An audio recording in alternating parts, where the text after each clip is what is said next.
हमारे साथ हैं उदय शंकर जी। उदय जी शिक्षाविद हैं और स्कूली शिक्षण व्यवस्था से जुड़े हैं। उदय जी बहुत बहुत स्वागत है आपका। हमारे साथ आज एक और एक्सपर्ट हैं, वो चेहरा आप जानते हैं, कानूनी विशेषज्ञ हैं, एडवोकेट हैं, अर्चना प्रसाद जी। अर्चना जी बहुत बहुत स्वागत है।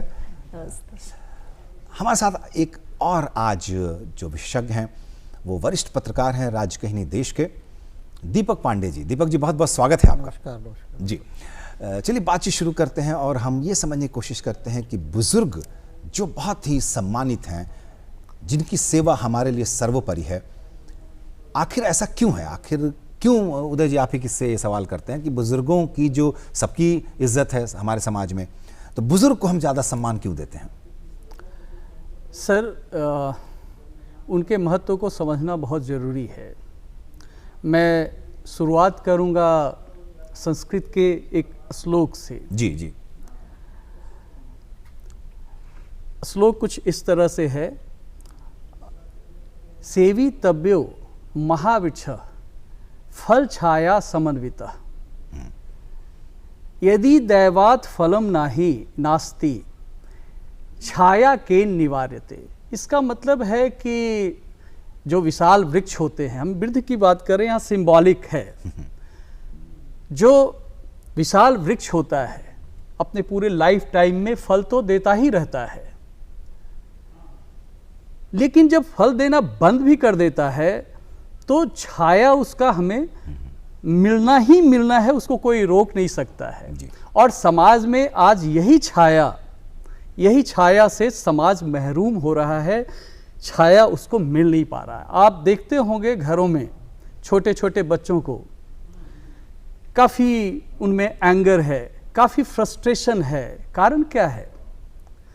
उनको अपने माँ बाप पिता से तो जो समय मिलता है नहीं मिलता है, एक जो मिलना चाहिए था, एक अनुभवी छाया जो मिलना चाहिए था, एक बरगद का छाया जो मिलना चाहिए था, वो बिल्कुल ही नदारद है। आज वो नहीं मिल पा रहा है।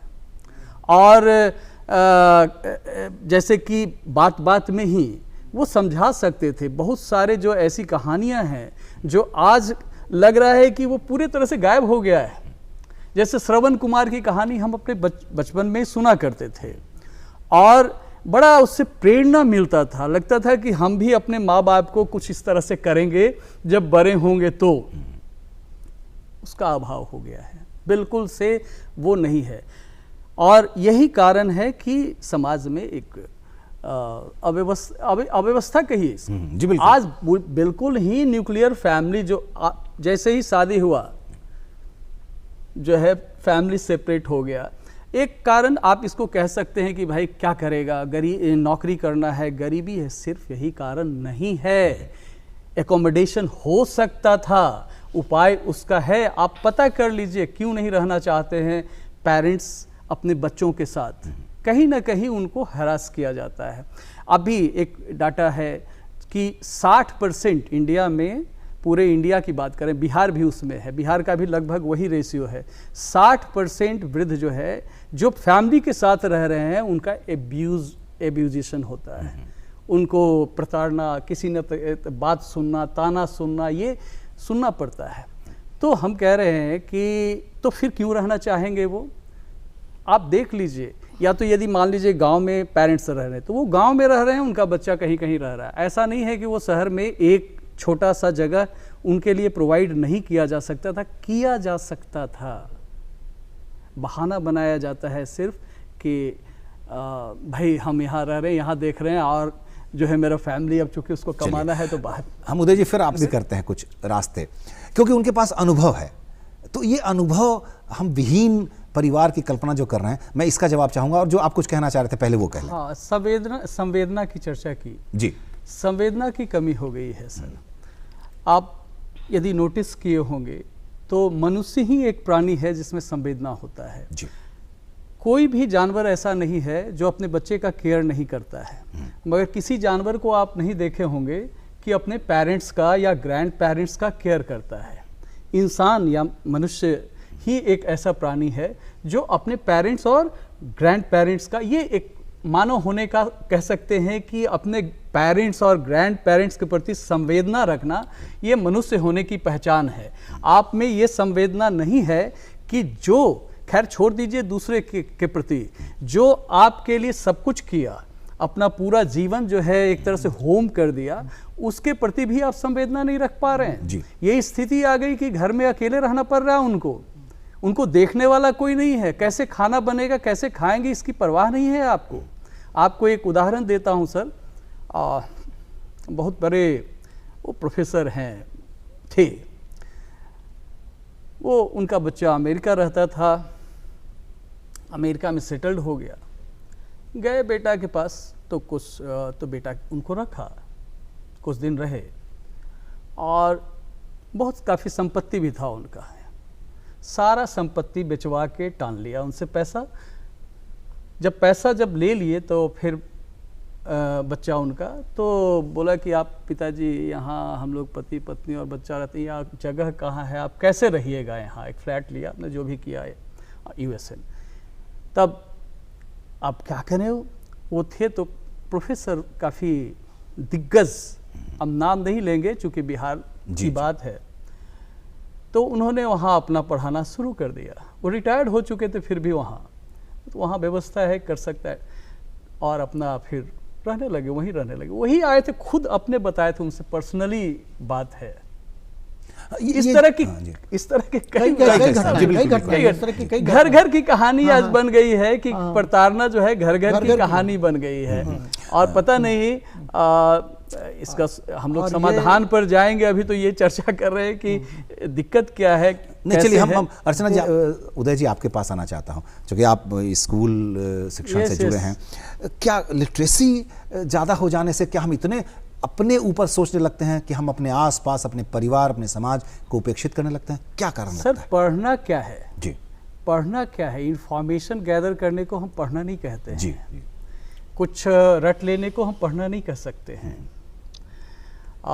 हमारा तो आप बताइए कि अभी भारतीय समाज में जो इसका मूल दर्शन है उसको कोई नहीं जानता है, जो उपनिषद में है। पुराण तक तो लोग, चूंकि आडंबर और रीति रिवाज, वहाँ आडंबर तो नहीं कहेंगे चूंकि हो सकता है ऑफेंसिव हो जाए, रीति रिवाज को हम लोग फॉलो कर रहे हैं, मगर जो उपनिषद का अमूल्य ज्ञान है, आपको बताए ईशोपनिषद से एक श्लोक जी, जो क्या कहता है, ईशावास्य मिदम सर्वम यत किंच जगत्या जगत तेन तक तेन भुंजिथा माँ गिरधः कस्यस विद्धनम। ये धन की चूंकि बात किए थे, स्वार्थ की बात किए थे, इसलिए ये श्लोक यहाँ पर हम लाए हैं। ये पूरा सृष्टि ईश्वर से ही व्याप्त है, ईश्वर के अलावा तो कुछ है ही नहीं, और इस सृष्टि के बाहर भी कुछ है तो भी वो भी ईश्वर ही है। और आप जो है किसी के दूसरे के धन पर गिद्ध की दृष्टि नहीं रखिए। कहने का मतलब है कि आप जो एक्युमुलेशन में लगे हुए हैं, आपको रहने के लिए कितना चाहिए? 4 ठो फ्लैट, 10 ठो फ्लैट आप बना लीजिएगा तो बढ़िया नींद आएगा, कि आपका माइंड में कोई कन्फ्लिक्ट नहीं रहेगा, तब बढ़िया नींद आएगा। और प्रॉब्लम यही हो रहा है, कितना भी आप जड़ लीजिए पलंग में हीरा, और बल्कि वो क्रिएट करेगा, आपका फियर लाएगा कि कोई उखाड़ कर लेकर न चला जाए। वो भी कन्फ्लिक्ट, वो भी आपका जो है मतलब एक दुख का ही कारण है। जी बिल्कुल। पूरे स्वार्थ में ये देखिए, हम लोग फिर हम कोट करेंगे उपनिषद को ही। क्या कहा गया है? अहम ब्रह्मास्मि, मैं ही ब्रह्म हूँ। तो सामने वाला स्टूडेंट पूछा कि भाई आप ब्रह्म है तो मैं कौन हूँ? वह तत्त्वमसि, तुम भी ब्रह्म हो। तब बोला कि और दुनिया में जो लोग हैं वो लोग क्या है? तो कहा कि सर्व खल विदम ब्रह्म, सब ब्रह्म है। तो जहां ये कॉन्सेप्ट पनपा हो कि आदमी आदमी में फर्क नहीं है, वहां कैसे ये आ गया? एक्युमुलेशन को हमेशा एक्युमुलेशन को डिनाई किया गया है। आवश्यकता से अधिक नहीं रखने की बात कही गई है। योग भी, जो पतंजलि का योग सूत्र है, उसमें जो यम और नियम है, तो यम में क्या है? अहिंसा, सत्य, अस्तेय, ब्रह्मचर्य, अपरिग्रह। अहिंसा सत्य तो अभी नहीं करेंगे, अपरिग्रह और अस्तेय का बात। अस्तेय मतलब नॉन स्टीलिंग, किसी का चीज। नॉन स्टीलिंग का मतलब क्या? अपने पास आप अपने जरूरत से ज्यादा रख रहे हैं तो भी स्टीलिंग है। तो ये अपरिगर, जहां आपके योग दर्शन में बात की जा रही है, आप उसको नहीं पढ़ेंगे, आप उससे भागेंगे। इसलिए इसकी भी चर्चा की गई है। ईशोपनिषद को ही फिर हम कोट कर रहे हैं। वहां पर कहा गया है, हिरण्मयेन पात्रेण सत्यस्य पिहितम मुखम तत्त्वं पूषण पावनु सत्य धर्माय दृष्टे। कहने का अर्थ ये है कि जो सत्य होता है ना, वो सोने के पात्र में रखा हुआ होता है। वो आप उस सोने के पात्र में ही उलझ के रह जाते हैं और सत्य तक पहुंच ही नहीं पाते हैं। सत्य यही है, करुणा सत्य है, प्रेम सत्य है, जो कि हमको आदमी बनाता है। दिनकर ने एक लास्ट पॉइंट खत्म कर दे, हम कंक्लूड कर रहे हैं इसको। हम लोग आदमी मनुष्य नहीं बन पाए हैं। दिनकर ने ठीक कहा है, झर गए पूछ रोमांच झरे, पशुता का झरना बाकी है, बाहर बाहर तन समर चुका, मन अभी संवरना बाकी है। We are fighting, conflicting, acquiring, accumulating. चलिए उदय जी, बचपन में जो हमें बताया जाता है उसका असर होता है। जैसे कहा, दीपक जी ने भी कहा कि हम लोगों ने अरुणी की कहानी सुनी, श्रवण कुमार की कहानी सुनी, आपने भी ये बात कही। तो क्या हमारे स्कूलों की अभी शिक्षण व्यवस्था में इस चीज़ की कमी है? कमी है तो किस रूप से पूरी की जा सकती है? सबसे ज़्यादा रिस्पॉन्सिबिलिटी शिक्षा का ही है जी। शिक्षा जो दिया जा रहा है उसमें कंपटीशन, कंपैरिजन को बढ़ावा दिया जा रहा है। ऑलवेज कंपटीशन ब्रिंग्स कंपैरिजन, और उसके कारण से कन्फ्लिक्ट आता है। ये चीज़ हम लोग नहीं सिखा रहे हैं कि प्रेम और करुणा क्या है ना। ये चीज़ का कहीं ना कहीं लोप हो गया है हमारे समाज से, और इसके कारण से हम लोग अब जैसे बता रहे हैं एक और संस्कृत श्लोक, समय कम है, जल्दी से। अभिवादनशीलस्य वृद्धो सेविन, आगे उसका है कि चत्वारि तस्य वर्धन्ते आयुर्विद्या यशोबलम। जी, ये जो है, आप यदि वृद्ध का अभिवादन, नृत्य, उनकी सेवा कर रहे हैं तो 4 चीज बढ़ता है।